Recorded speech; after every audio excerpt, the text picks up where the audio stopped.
a quien le damos la más cordial bienvenida.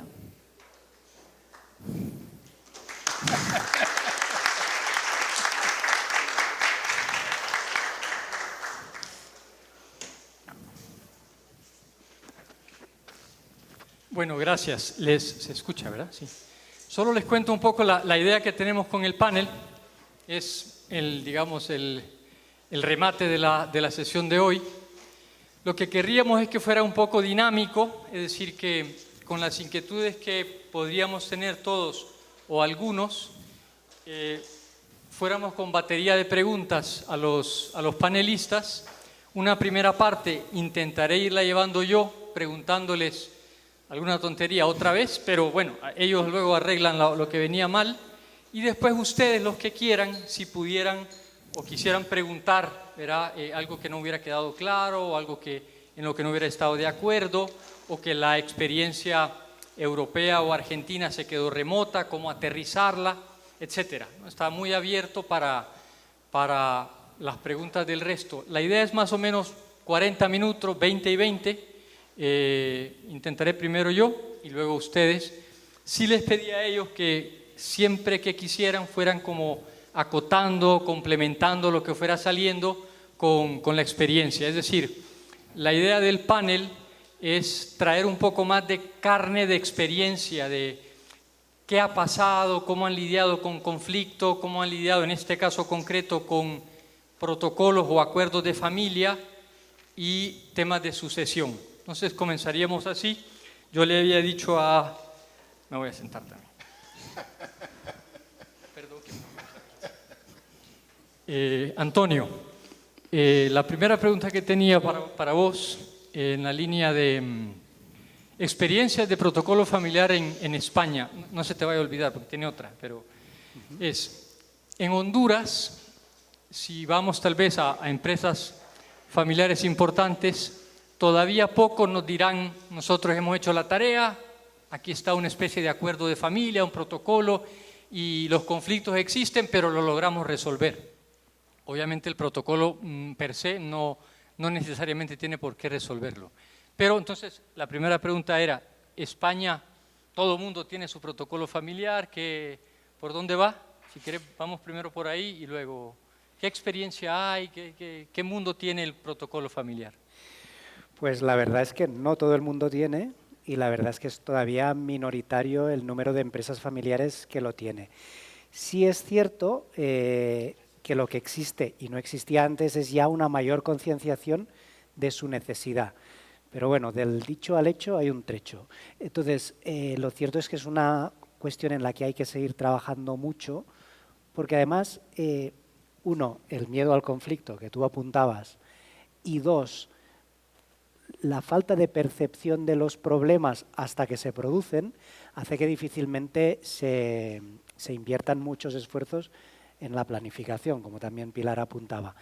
Y también es cierto que hemos pasado una crisis económica importante que ha obligado a estar apagando fuegos cada día, y todas las cuestiones de planificación pues han quedado aparcadas, ¿no? Lo urgente ha pasado por delante de lo importante, situación que se ha revertido ya durante los últimos años, y cada vez son más las empresas familiares que están empezando a planificar adecuadamente su sucesión, pero aun siendo cada vez más, son todavía pocas. Pilar, ¿son pocas o muchas? ¿Qué experiencia tenés? Bueno, coincido plenamente con Antonio. De hecho, las estadísticas del Instituto de Empresa Familiar hablan de que entre un 8 y un 10% de empresas familiares son las que tienen realmente preparado un protocolo familiar. Luego hablaban de entre un 80 y pico que lo que hacen es les da miedo afrontarlo, y una minoría que no saben lo que es, ¿no? Entonces sí que es cierto que tenemos mucho camino por recorrer en España. Sí, sí. Santiago, ¿cómo entraste a este mundo de la empresa familiar? ¿Por qué te atrajo? ¿Qué bicho te picó para que dijeras esto es lo mío o entraras a este campo?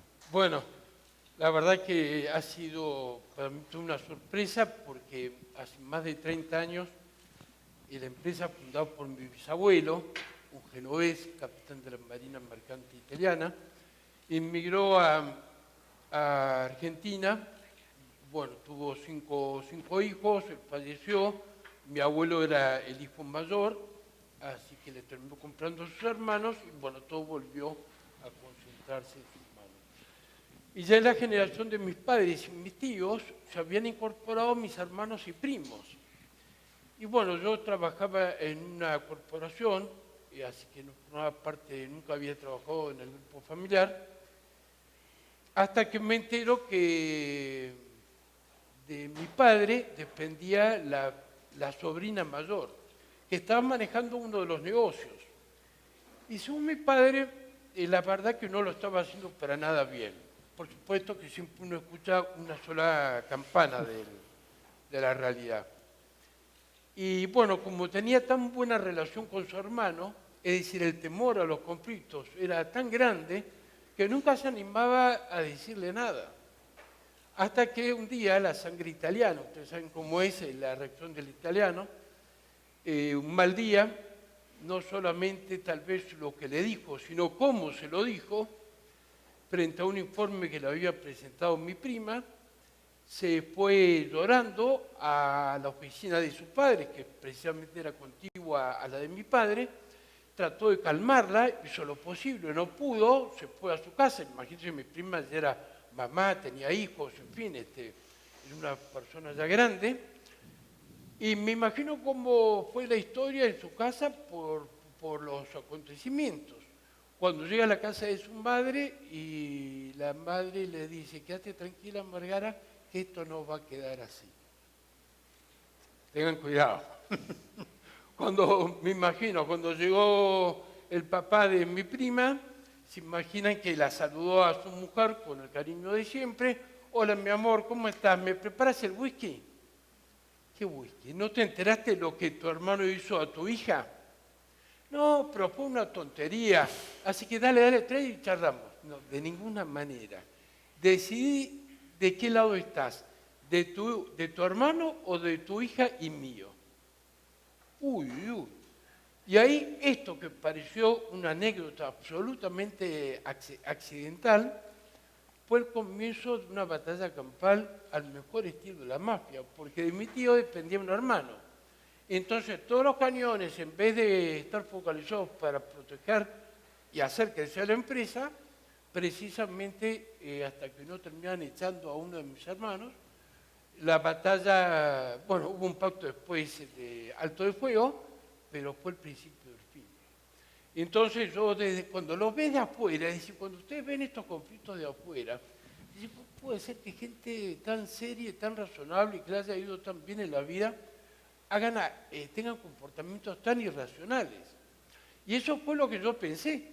Entonces acudí a un viejo profesor que había en la universidad, yo daba clases de finanzas en aquel entonces, que él era filósofo, psicólogo y sociólogo, el titular de comportamiento organizacional, y le cuento el caso. Y él me dice, Santiago, ¿qué te parece si esto lo abordamos de manera interdisciplinaria? Vos del campo de la administración y yo de la parte psicosocial. Tengan en cuenta que esto sucedió entre el año 88 y 89, es decir, no había bibliografía sobre empresa familiar. Más aún, empresa familiar y PYME era lo mismo, prácticamente no había diferenciación alguna. Y bueno, sin quererlo empezamos a hacer investigación y empezamos a hacer consultoría. Un banco nos empezó a dar cursos por toda Argentina, a sus sucursales, y sin querer nos metimos en este rollo, ¿no? Así que entender lo que es los conflictos, vivirlos, las injusticias, claro, uno lo ve solamente desde una perspectiva, ¿no? Imagínense que eran negocios navieros, papá de chico nos llevaba al puerto de Buenos Aires y cada vez que llegaba un barco de la compañía, él iba a hablar con el capitán y nosotros nos subíamos al barco, la tripulación en aquel entonces era negra o china.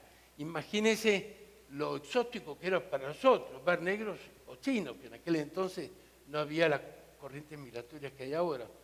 Bueno, de repente, toda esa historia es como si te dijeran, olvídate, Santiago nunca existió, porque de la empresa no quedó nada. Nada, de nada, de nada. Y ahí entonces entendí lo que son los conflictos, cómo se siente el otro frente a los conflictos, por qué no se abordaron en su momento, etcétera, etcétera, etcétera. Y bueno, sin querer, terminé creando esta pasión para que no le pase lo mismo a muchas otras empresas familiares. Perdón, un poco largo, pero bueno. Gracias, Santiago. Te aseguro que alguno se habrá sentido identificado por lo parecido que lo pudimos vivir. Paso un poco al lado otra vez de Antonio. Cuando dabas la conferencia, tenía un abogado al lado mío y me decía, bueno, cerca mío, qué ingenuo es Antonio. Puede ser. Puede ser, sí. Pero entonces lo vimos porque en la sesión de Antonio explicaba que una de las posibles soluciones a cumplir el protocolo es incluir una cláusula penal. O sea, si alguno de la familia incumple, por ejemplo, la obligación de quedarse y vende sus acciones a un tercero, la cláusula penal puede decir, y así nos lo decía Antonio, que el incumplidor deberá resarcir con 3 veces el precio. Y entonces, pasó a otro tema. Claro, en el mundo de la fantasía eso suena bien, porque inmediatamente el incumplidor, ¿dónde te pago el triple del precio que dejé de...? Y me decía el abogado, eso huele a pleito, y eso huele a demanda judicial, y eso huele a engavetado, y eso huele a 10 años, y eso no lo cumple nadie. ¿Qué dirías sobre el incumplidor, la cláusula famosa de la solución, pero que a saber qué solución tenía? Lo primero es que el compañero que te ha hecho ese comentario tiene buen olfato, porque efectivamente a menudo huele a pleito una situación de estas características. Es decir, en el fondo el protocolo, como cualquier contrato, llega hasta donde llega y establece las obligaciones que establece y las garantías que pueda. ¿Eso significa una garantía total de cumplimiento? No, porque efectivamente lo que puedes es diseñar el mecanismo. Pero efectivamente, salvo que el socio incumplidor vaya a pagar al momento, olerá a pleito. Y olerá más a pleito en la medida en que estamos hablando de alguien sospechoso, porque ya ha incumplido una vez.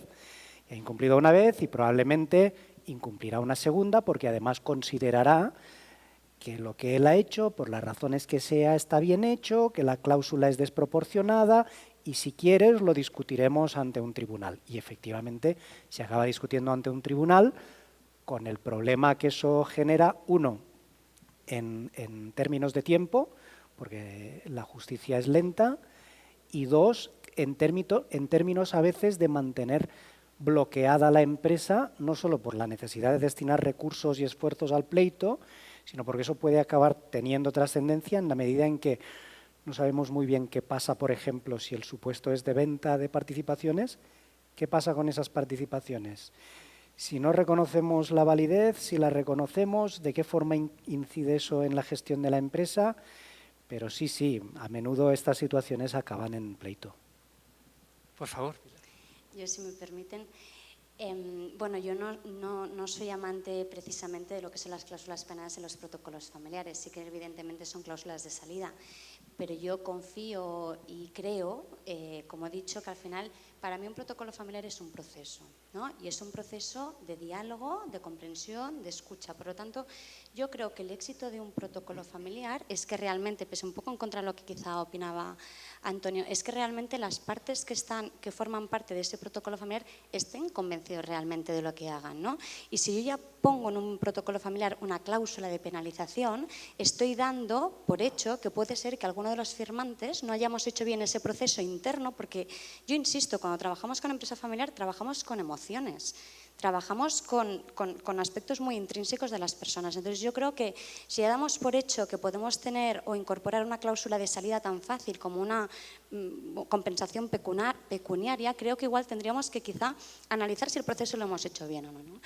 Eso por un lado. Y luego, por otro lado, quería añadir al supuesto concreto que has planteado, ¿no?, de que haya un socio incumplidor y que venda las transmisiones a un tercero. Yo aquí barro para casa, como no puede ser de otra manera, y creo que la buena ejecución del protocolo familiar, complementado con los documentos jurídicos que hemos comentado, pueden ser una de las garantías para evitar que esto pueda suceder, ¿no? Es decir, si en un protocolo familiar, como comentaba Antonio, hay cláusulas que son vinculantes y cláusulas que no son vinculantes, pero si yo he bloqueado la transmisión de participaciones con esa modificación estatutaria, que es un documento complementario al protocolo familiar en el área mercantil, difícilmente voy a dar pie a que se puedan producir estos incumplimientos. Y luego también quería poner de manifiesto que en España tuvimos una modificación del Código de Comercio a raíz de la Ley de Publicidad del Protocolo Familiar del 2007 y hace una modificación que es una materia, bueno, a estudiar, pero que yo ya la he aplicado y que de hecho me han inscrito los estatutos en el registro mercantil,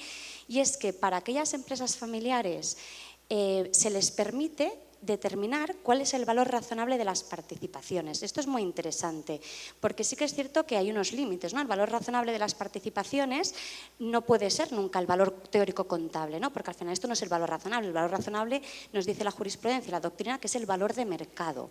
Pero sí que nos permiten, dentro de lo que es el ámbito de la empresa familiar, que puedas establecer la fórmula de determinación del valor razonable de las participaciones e incluso que puedas sancionar de una forma indirecta, sin meter una cláusula penal, ese valor en caso de un posible incumplimiento. Por ejemplo, en el caso de que yo, las transmisiones mortis causa, que es quizá la parte más problemática o más difícil de proteger si no existe la sucesión paccionada, que en caso de que yo incumpla lo que yo he acordado en el protocolo familiar, que es que mis sucesores sean mis descendientes, cosa que después se va a regir por mi testamento, si yo incumplo ese pacto, puedo determinar que el valor razonable de las participaciones sea EBITDA por 4 con una penalización del 20%. Entonces lo que haces es, de una forma indirecta, introduces penalizaciones, pero sin poner tan de forma manifiesta que cualquiera puede desvincularse de este protocolo familiar pagando una penalización, ¿no? Entonces, un poco creo que venía un poco al hilo, que creo que podía ser interesante desde el punto de vista práctico de lo que hacemos en España, ¿no? Gracias Pilar. Traigo otro caso que nos pasó en el despacho y la pregunta va a los tres, uno por uno. Empresa familiar que iba bien, llega el padre a la asamblea, van a aprobar los estados financieros, son 4 hermanos, comienza la aprobación, todo bien, y cuando toca ya analizar el año 2000, creo que era 17, uno de los hermanos se levanta y dice, papá, no podés votar. Y pregunta el papá, ¿por qué? Conflicto de interés, dice el Código de Comercio. Sos accionista, pero sos el presidente del consejo, la ley te prohíbe votar. Nosotros bromeábamos en la oficina diciendo que el papá decía, a ese sáquenlo. No ha entendido nada. Pero no, llevó su abogado al lado, ya tenía 26 años y dijo, papá, tenemos que cumplir la ley. Ese sería un voto en conflicto de interés. Vos tenés el 99, pero no podés votar. ¿Qué le dirían a una familia donde uno de los hijos se pone, digamos, legalista y dice, hombre, está pensado para la anónima, pero es que era una anónima familiar, lo que nos decía Rafa Medina? ¿Han tenido una experiencia así? ¿Cómo se trabaja con un hijo que se puso legalista? Hombre, aparte puede decir que lo que dijo papá, va para afuera el muchacho, pero puede ser que, ¿será entonces que no puede votar? ¿Cuál es la sanción a la contravención? ¿Qué pensás, Antonio? Bueno, no es una situación anómala y creo que Shakespeare la recogía en El Rey Lear, ¿no? A ver, una situación como la que tú planteas creo que en derecho español no tendría mucha cabida porque ese conflicto de intereses en nuestro caso no estaría, pero sí es verdad que algunas veces los hijos, y también aquí un poco entroncando con lo que comentaba esta mañana Santiago, los hijos tienen a veces la necesidad como de contravenir todo lo que ha hecho el padre durante mucho tiempo, ¿no? Y a veces esos formalismos legales son el asidero para empezar a marcar territorio y decir, oye papá, a partir de ahora vamos a tener que consensuar las cosas, porque en el fondo creo que eso más bien es una invitación a hablar antes que simplemente bloquear la aprobación de cuentas, que en definitiva sería perjudicial para todos, ¿no? Especialmente si además el hijo tenía una expectativa de con ese 1% recibir algo, ¿no? Pero yo creo que sí que es una situación que se plantea como una primera forma de lanzar un órdago y ver si a partir de ahí se puede pasar de una gestión, seguramente entiendo por el padre, muy personalista, a una gestión más colegiada, más consensuada. Santiago. Sí, a mí me parece que lo más importante es saber cuáles son las razones, tanto racionales como emocionales, que ha llevado a este hijo a tomar esta actitud. Porque coincido con Pilar, el tema de la buena comunicación es insalvable, es decir, si no hay buena comunicación clara, transparente, donde hablemos de las emociones, los sentimientos, prejuicios y todos estos conflictos que venimos arrastrando hace años, en definitiva, también lo que decía Antonio, es marcar la cancha, pero en definitiva de una forma muy desprolija y que la verdad que es bastante destructivo tener una actitud de esa naturaleza, ¿no? Pilar, tuviste que ser la primera, pero como habías hablado, creo que mi mente te dejó. No, ya me Disculpa. parece bien, ya me parece bien. Bueno, coincido plenamente, poco más que aportar. Yo creo que, bueno, en este caso, si la legislación realmente lo establece así, como dice Antonio, en España en principio no existiría un conflicto de interés, pero si realmente la legislación establece esto, yo como jurista creo que hay que cumplir la norma. Al final, bueno, pues no se aprobarán las cuentas. Otra cosa es que acto seguido, si yo soy el padre, me levanto y hago cosas, porque tengo el 99% al final, como decíamos esta mañana, el poder que lo tiene, el que tiene la propiedad de las participaciones. Entonces, bueno, yo creo que aquí sí que, bueno, habría que cumplir la ley. Yo como padre después sí que tomaría medidas, porque creo que al final son situaciones a las que hay que poner límite y sí que coincido con mis compañeros en que sería la oportunidad de abrir un diálogo, porque aquí tenemos un problema subyacente que no es nuevo, ¿no? Que esto al final es la puntita del iceberg de lo que está pasando en realidad, ¿no? Entonces, Tema sucesión en la empresa. Pilar, nos ayudaste por la mañana. Yo te contaba que tuvimos en el despacho una situación de un cliente, digamos que indirecto, que llegó y dijo, quiero testar, quiero hacer mi testamento, tal vez lo recordaba pues, de su propia familia y así, y los abogados comenzaron a inventar y le decían, mire, tal vez una mejor solución es usted puede donar en vida y se reserve el usufructo, queda igual y se evita el problema futuro.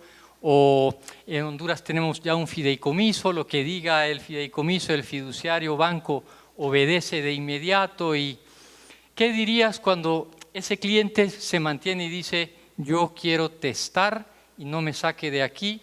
¿Qué piensas? ¿Es la mejor solución el testamento siempre?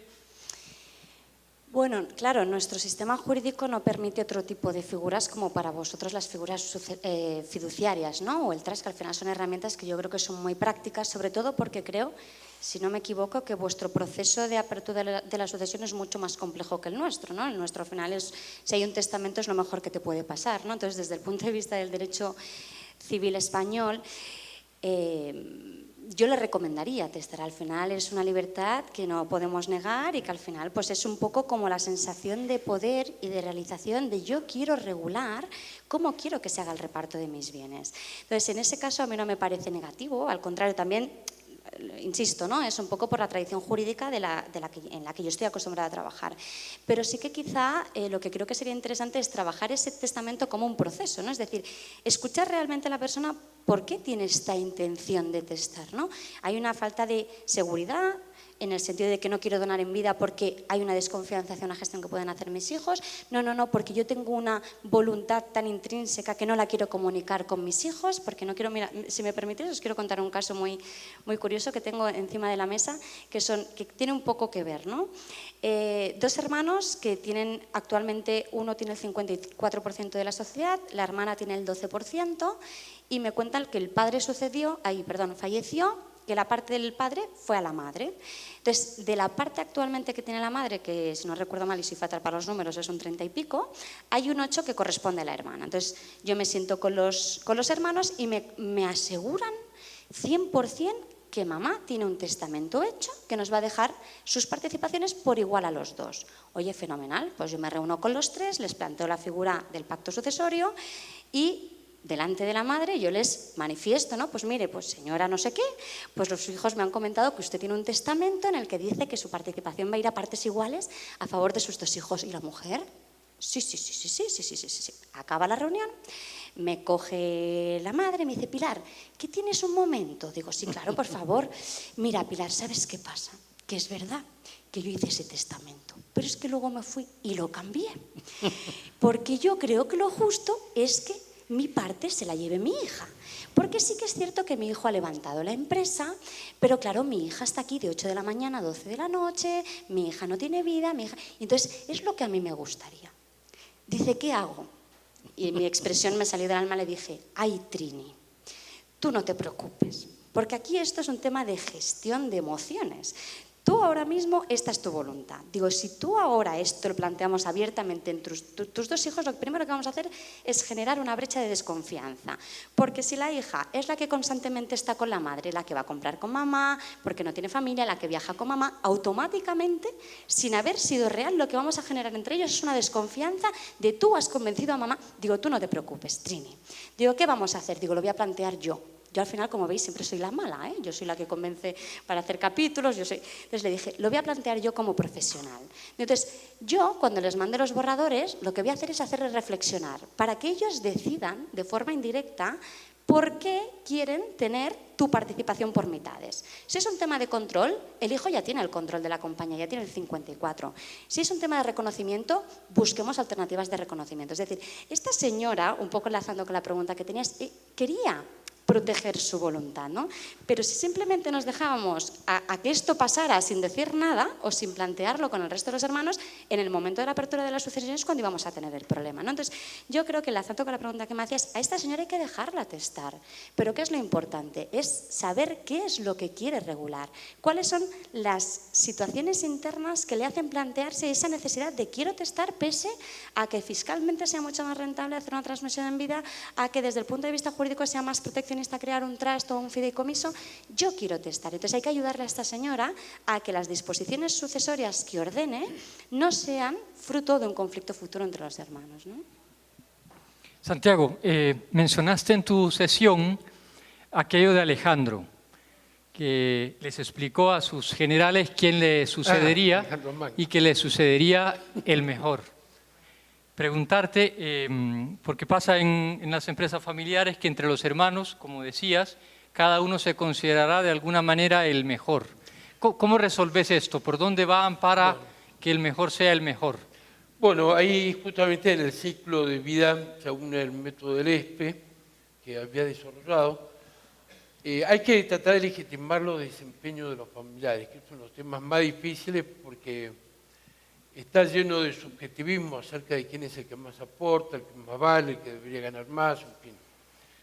Y la medida en que haya funciones, objetivos, KPIs claramente identificados y haya evaluación de desempeño, que en este caso lo debería hacer el fundador en entrevistas obviamente muy diferentes a la que sería con un gerente no familiar, en una charla donde se haga la autoevaluación el hijo, y en base a eso después le dé la devolución el padre o el titular de la empresa, lo que sea, van conociendo en definitiva cómo es el desempeño y se va transparentando entre los mismos hermanos cómo es el desempeño mío y cómo es el desempeño de mis hermanos.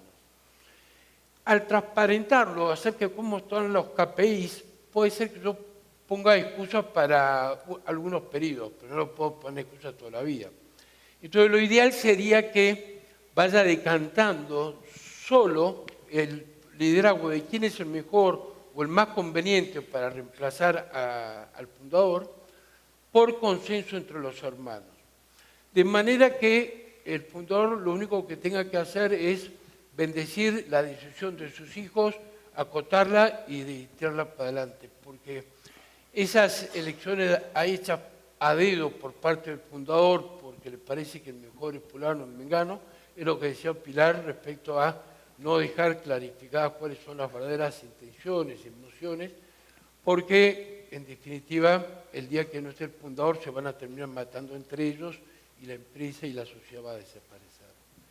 Así que bueno, marcar muy bien la cancha en materia de funciones, objetivos, porque los familiares nos encanta trabajar con una medida bien ancha, donde medimos a todos, pero no nos gusta que nos midan a nosotros.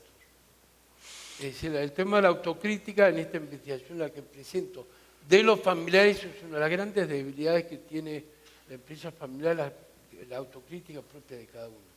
Gracias, Santiago. ¿Querías acotar? Sí, siendo cierto lo que tú comentas, que tenemos la tendencia, supongo que innata en la especie humana, de considerarnos los mejores, cabría preguntarse, oye, en una empresa en la que uno es el mejor y los demás le reconocen que es el mejor, no debería haber conflicto. Y en cambio lo hay, paradójicamente.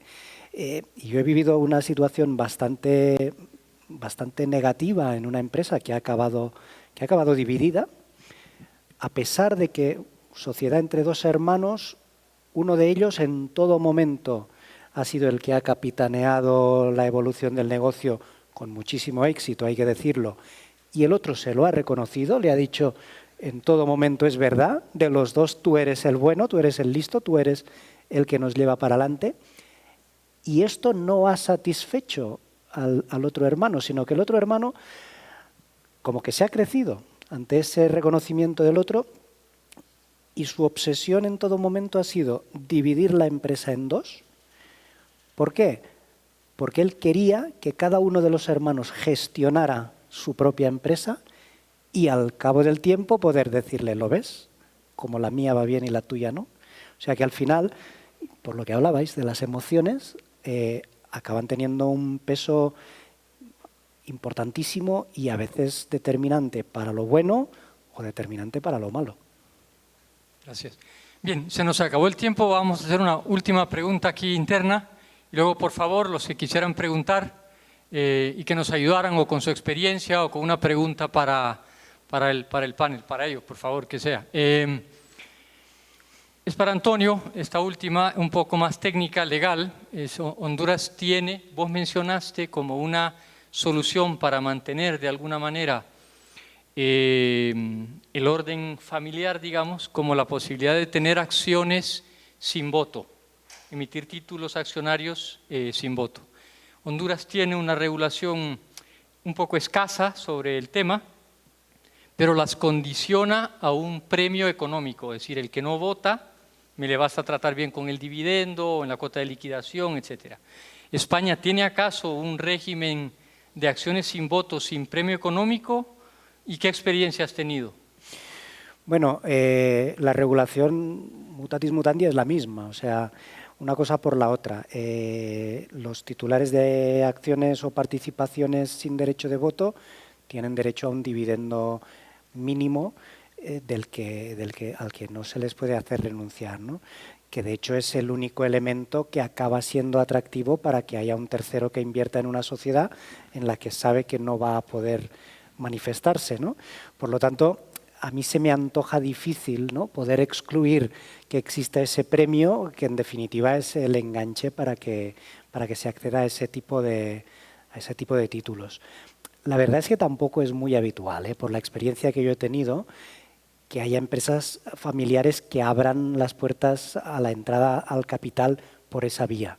Pero bueno, sí que es verdad que es una puerta que existe, que además anteriormente solo se podía hacer en las anónimas, que después ya se permitió también en las de responsabilidad limitada, que es la forma que tienen la mayoría de empresas familiares en España, y por lo menos es una posibilidad que sabes que existe. Ahora bien, ya te digo que no es un recurso nada habitual. ¿Qué pasa igual? Sí, estoy totalmente de acuerdo. De hecho, estaba pensando que está la figura inversa, que es las acciones o participaciones con voto plural. Y yo recuerdo un caso que eran dos hermanos, que creo que puede ser una alternativa válida mañana hablaremos del bloqueo y de los conflictos, ¿no?, en la empresa.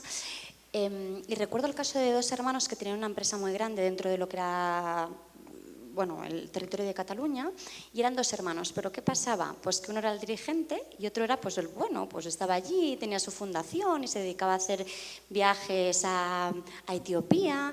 Y bueno, entonces, pero al final, pues los dos se aceptaban como eran, ¿no? Pero sí que el dirigente, el hermano dirigente, realmente era el listo, ¿no?, con todos los respetos, pero era el listo de la familia.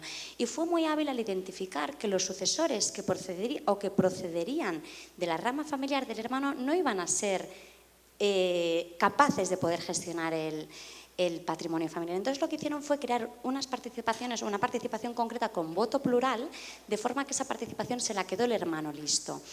El hermano, no tan involucrado, por decirlo de alguna forma, falleció de forma repentina y se abrió su sucesión. Y se abrió su sucesión de forma que sí que él tenía, el hijo recibió el 50% del capital social, pero no sabía el hijo cuando recibió las participaciones que el poder lo seguía teniendo la rama familiar del hermano listo, para poder seguir controlando la empresa. Es decir, esto es una de las alternativas que es un poco la contraparte de las participaciones sin voto, pero que también pueden operar a la hora de evitar posibles conflictos, ¿no? Y sobre todo situaciones de bloqueo en lo que es la empresa familiar. Bien, cedemos el micrófono al público por si alguien quiere, por favor. Ahí tenemos. Estas eran todas preguntas preparadas, así que era muy fácil responder. Pero ahora no sé qué vamos a hacer. Nos pasamos la pelota. Pues no sé qué piensas, Santiago. Sí, muchas gracias y mil gracias por la oportunidad. Ha sido un día extraordinario.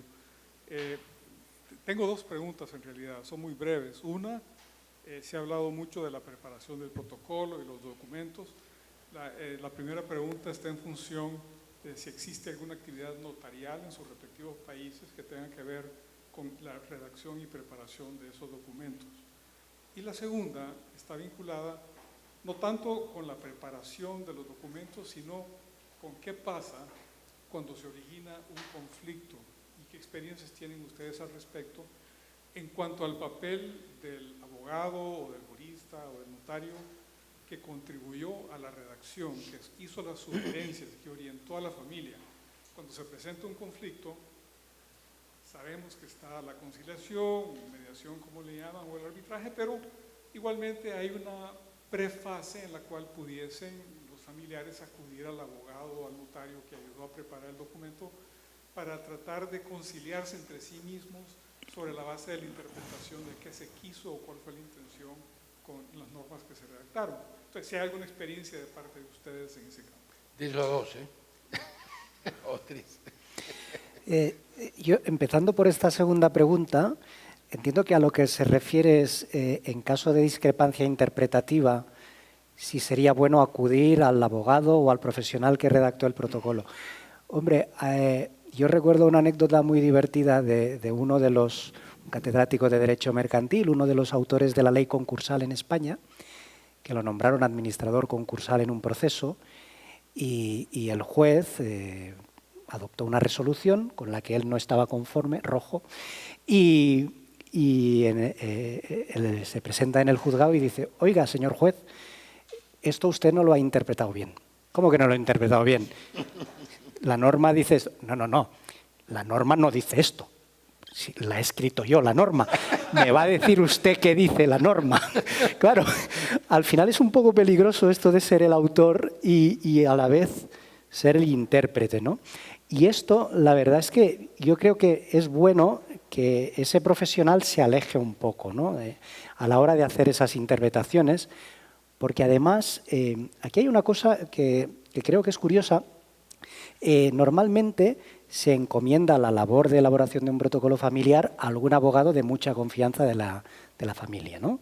Eso es lógico, porque ahí se tocan cuestiones muy íntimas y tal.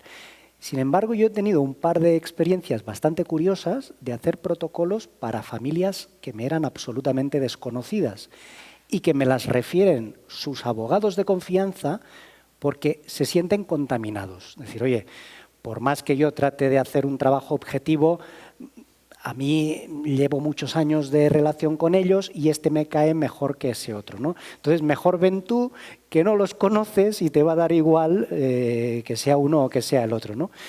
Por tanto, yo creo que al final tenemos que ser muy asépticos y la verdad es que eso de reinterpretar lo que tú mismo has escrito, primero, puede generar confusiones y segundo, como ahí sí que ya los conocerás a todos y estaremos, entiendo, en una situación de conflicto, probablemente te va a pesar el aspecto relacional que tengas con cada uno de ellos.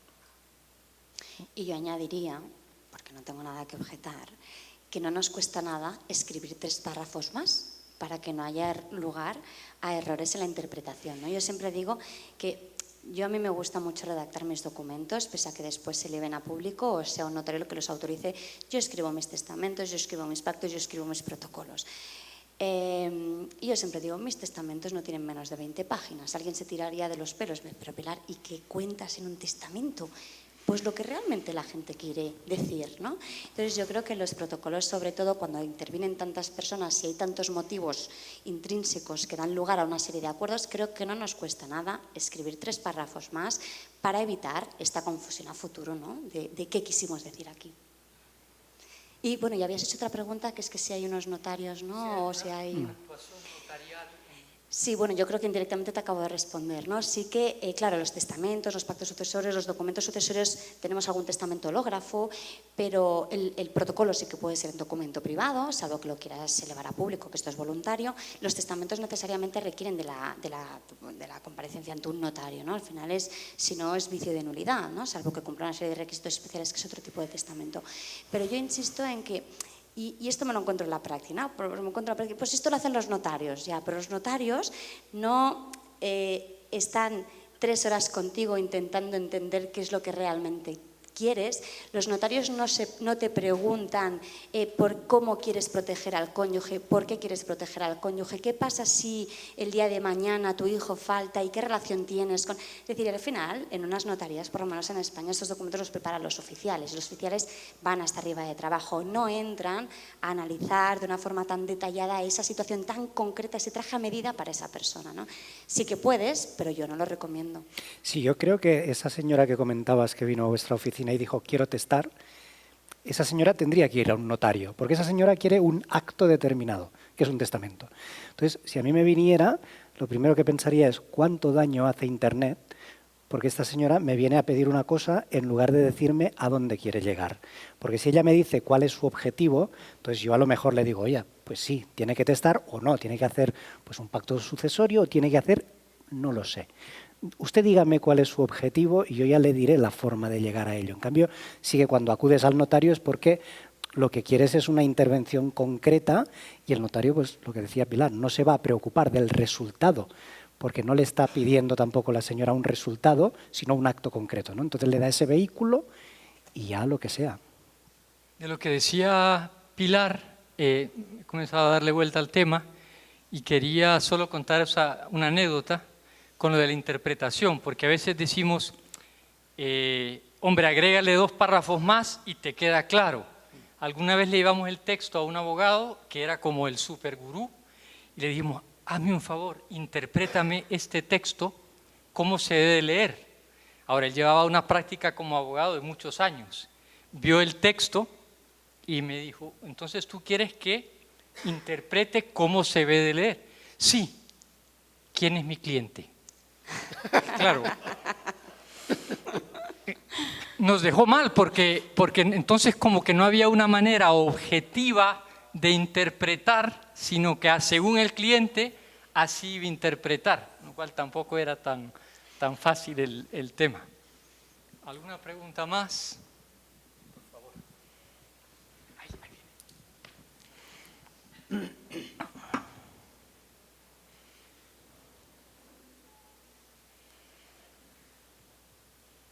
Hola.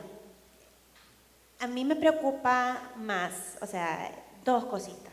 1, el tema, ¿cuál es el mejor momento para ofrecerle a nuestros clientes elaborar un pacto de ese tipo? O sea, si al momento de constituirse una empresa familiar, ¿verdad? O hay que esperar a que se desarrolle la empresa y esperar a que ellos acudan a nosotros. O sea, sería recomendable de nosotros como profesionales del derecho decirles de entrada, tenés una empresa familiar, ¿verdad?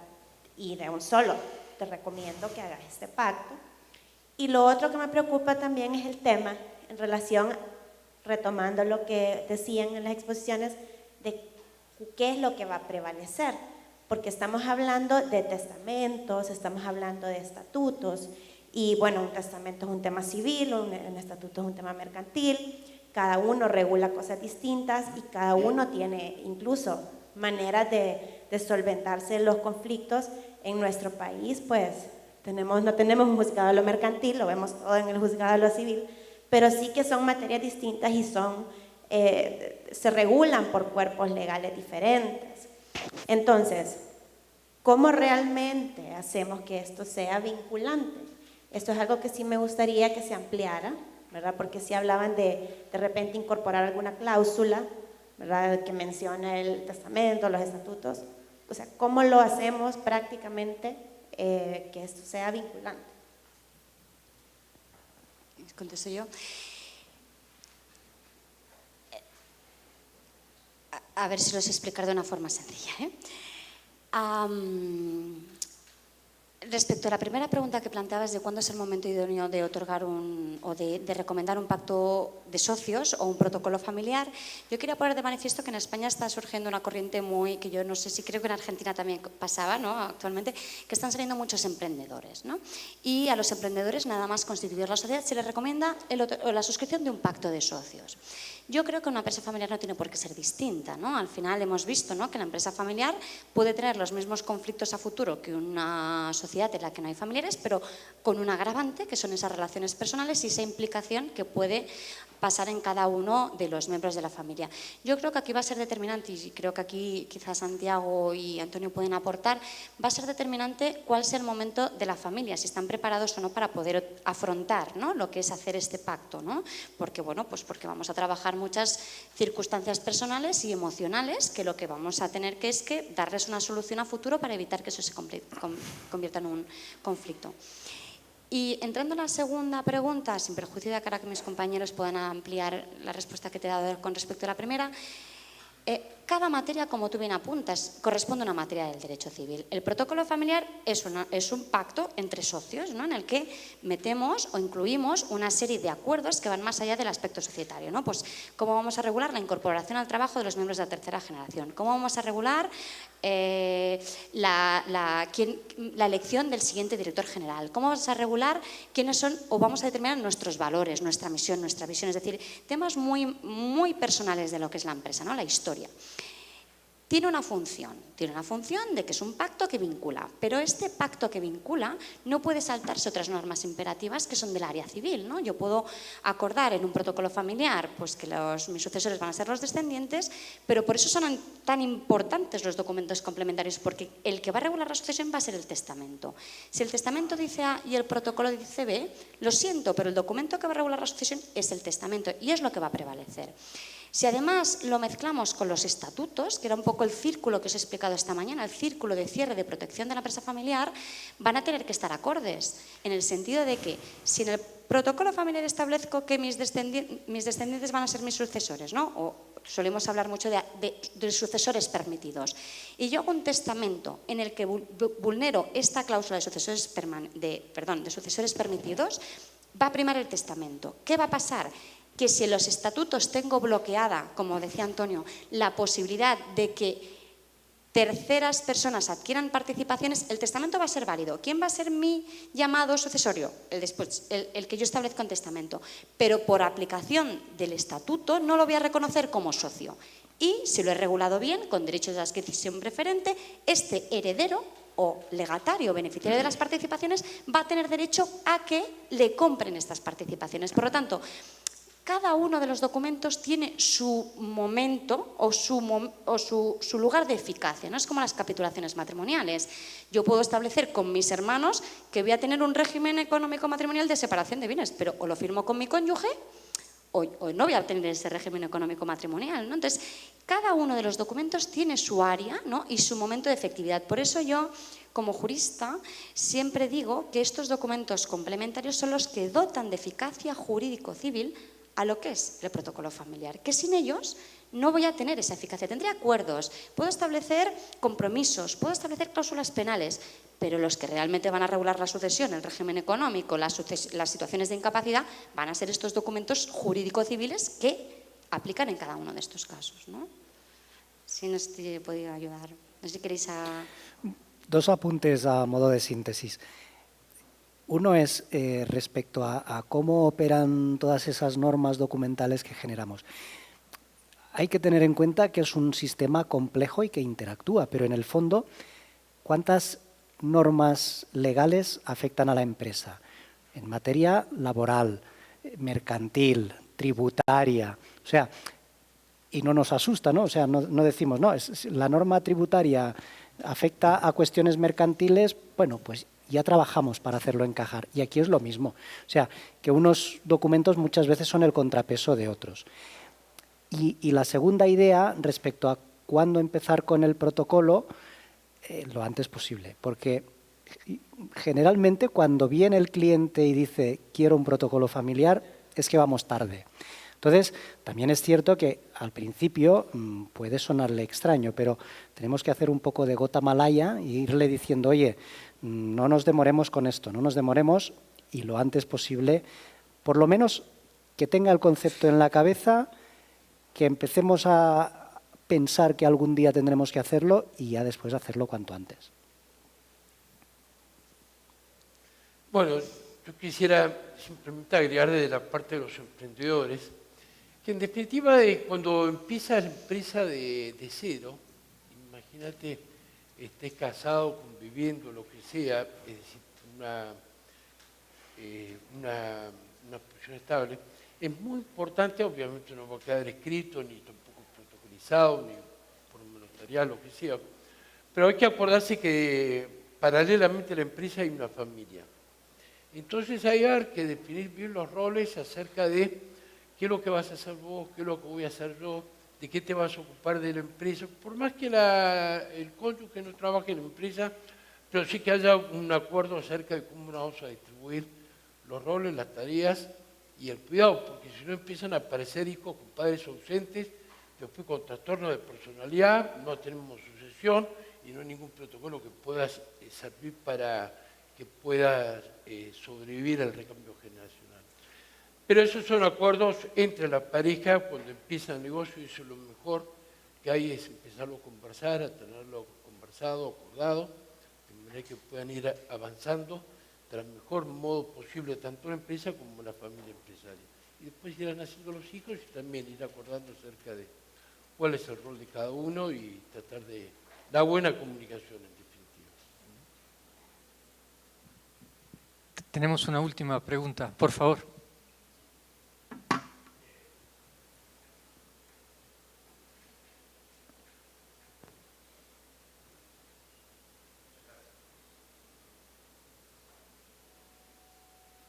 Gracias.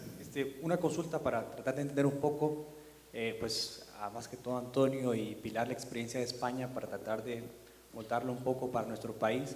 Escuchaba que el porcentaje de utilización del protocolo familiar en España pues, es relativamente corto, digámoslo bajo.